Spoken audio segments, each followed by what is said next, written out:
আমাদের সবার তো রোল মডেল থাকে, তাই না? আমাদের প্রিয় কোনো লেখক কিংবা অভিনেতা বা অভিনেত্রী।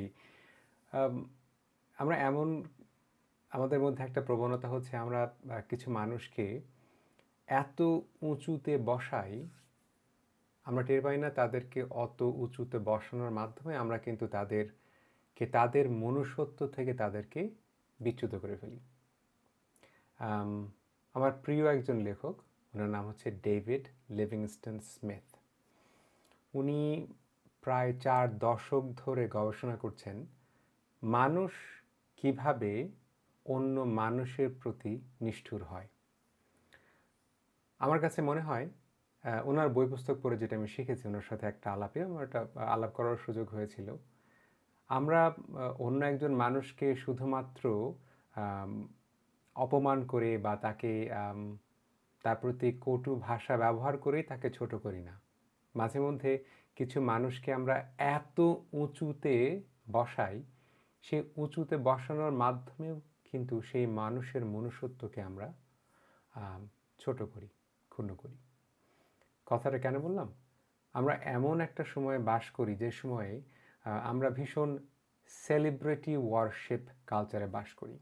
আমাদের প্রিয় লেখক লেখিকা কিংবা অভিনেতা কিংবা অভিনেত্রী, অথবা প্রিয় নেতা নেত্রী, গায়ক গায়িকা, এদেরকে আমরা এমন অসাধারণ কিছু মনে করি, আমরা ভুলেই যাই তারা মানুষ।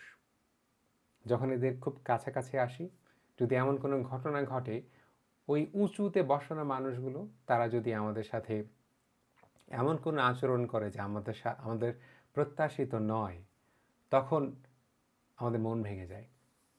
এই যে আমাদের মন ভেঙে যাওয়াটা, এর জন্য কিন্তু আমরাই দায়ী।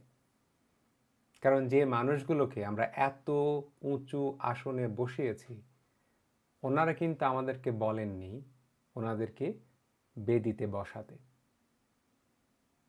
ওনারা কিন্তু আমাদেরকে বলেননি ওনারা মানুষ না। আমি শিওর আমরা এরকম অনেক উদাহরণ জানি, আমি অ্যাটলিস্ট দেখেছি। যেমন যেমন ধরুন কোনো সেলিব্রিটি, যেমন ধরুন ভারতের কোনো একজন চলচ্চিত্র অভিনেতা, সালমান খান কিংবা শাহরুখ খান, ওনারা যখন দেশের বাইরে আসেন, আমরা সাউথ এশিয়ান যারা, এদের যদি সুযোগ হয় এদের কাছাকাছি যাওয়ার, মানে ওনাদেরকে এক নজর দেখবার জন্য কিংবা ওনাদের সাথে হ্যান্ডশেক করার জন্য কিংবা একটা অটোগ্রাফ নেওয়ার জন্য, মানে জীবন দিয়ে দেব।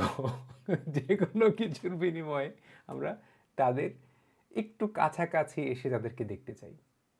এটা আমাদের নিজেদেরই মনের ভ্রান্ত একটা তৈরি, এটা আমাদের নিজেদের মনেরই তৈরি করা একটা ঠুনকো জিনিস। কিন্তু যাদেরকে আমরা এত উঁচু স্থানে বসাই, তারাও আমাদের মতোই মানুষ। তাদেরও আমাদের মতো দুঃখ হয়, আনন্দ, হাসি, বেদনা। তারাও আমাদের মতো রেগে যান, তারাও আমাদের মতো ভুল করেন। তবে বিপদটা হয় যখন আমরা প্রতিষ্ঠিত কোনো মানুষকে এত বড় মনে করি, তখন আমাদের সম্ভাবনাকে আমরা দেখতে পাই না। অন্য মানুষকে একেবারে দেবতা কিংবা দেবীর মতো পুজো করার মাধ্যমে আমরা নিজেদের ভেতরে লুকিয়ে থাকা সম্ভাবনাটাকে অনেক সময় ক্ষুদ্র করে ফেলি। আমি কিন্তু বলছি না কাউকে অসম্মান করতে, কাউকে অসম্মান করার কোনো প্রয়োজন নেই। আমরা অবশ্যই অন্য মানুষকে সম্মান করতে পারি, কিন্তু অন্য মানুষকে মানুষের মতো সম্মান করা, অন্য মানুষকে এভাবে শ্রদ্ধা করা, ভালোবাসা, তার মনুষ্যত্ব সহকারে। যখন বলছি মনুষ্যত্ব, এর অর্থ কী? এর অর্থ হচ্ছে মানুষ হিসেবে যে সমস্ত দোষ, গুণ, ত্রুটি আমার মধ্যে বিদ্যমান, ওগুলো ওনার মধ্যেও আছে। এজন্য কিছু অনেক বড় বড় মানুষকে অতিমাত্রায় বড় করে দেখার মাধ্যমে মাঝে মধ্যে তাদেরকে আমরা তাদের মনুষ্যত্ব থেকে বিচ্যুত করি। এজন্য প্রিয় কোনো বন্ধু কিংবা কাছের কোনো মানুষ যখন আমাদের সাথে নিষ্ঠুর আচরণ করে, তখন আমরা ভীষণ আহত হয়ে যাই।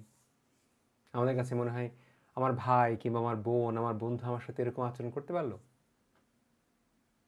কিন্তু আমার ভাই কিংবা আমার বন্ধু কিংবা আমার কাছের মানুষ, সে আমার ভাই কিংবা বোন হওয়ার আগে সে কিন্তু মানুষ। অর্থাৎ ওই নিষ্ঠুরতা, ওই কঠিন আচরণ করাটা তার পক্ষেও সম্ভব। এই জন্য কোনো মানুষকে বেদিতে বসাতে হয় না, কোনো মানুষকে পুজো করতে হয় না, কোনো মানুষকে দেবতার স্থানে কিংবা দেবীর স্থানে বসাতে হয় না।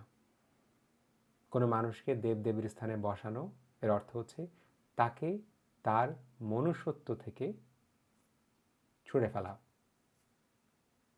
মানুষকে সেলিব্রিটি না হলেও সম্মান করা যায়, দেবদেবীর স্থানে না বসিয়েও সম্মান করা যায়। এটা শেখাটা জরুরি। এটুকুই।